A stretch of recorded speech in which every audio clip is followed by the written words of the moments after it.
সমস্ত জায়গায় পুজো দেওয়া কমপ্লিট করে আমরা চলে এলাম অনির্বাণসে, যেটা ডিবাপি। ডিবাপির এখন নতুন নাম হয়েছে অনির্বাণ। তো আমরা ভিতরের দিকে যাচ্ছি। এই জায়গাটা কিন্তু বেশ সুন্দর ছিল। আর আমরা আসার সাথে সাথেই টেবিল ম্যাট দিয়ে দিল। আর এই ছিল ডিবাপি বা অনির্বাণসের নতুন লোগো। আর মিররটাও বেশ সুন্দর ছিল, তো একটা ওই সেলফ চেক যেটাকে বলে। আর এই দেখো, তোমাদের জন্য আমি ফুল মেনু এখানে দেখিয়ে দিলাম।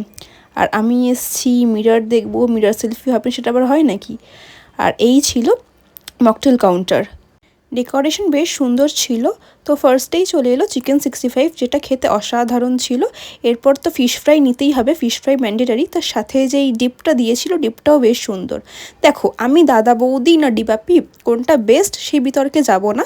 তবে হ্যাঁ, একটা কথা বলতে পারি যে কোয়ালিটি একটু হলেও ডিবাপির পড়েছে। তো যাই হোক, তো বিরিয়ানি খেতেই আসা, বিরিয়ানি নিয়েছি।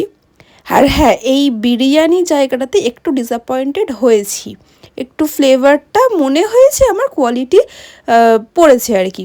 এরপরেই সোডাটা, যেটা আরেকটু ভালো হতে পারতো। তবে হ্যাঁ, ফিরনি নিয়ে কোনো কথা হবে না, তো অল ওভার ভালোই লেগেছে।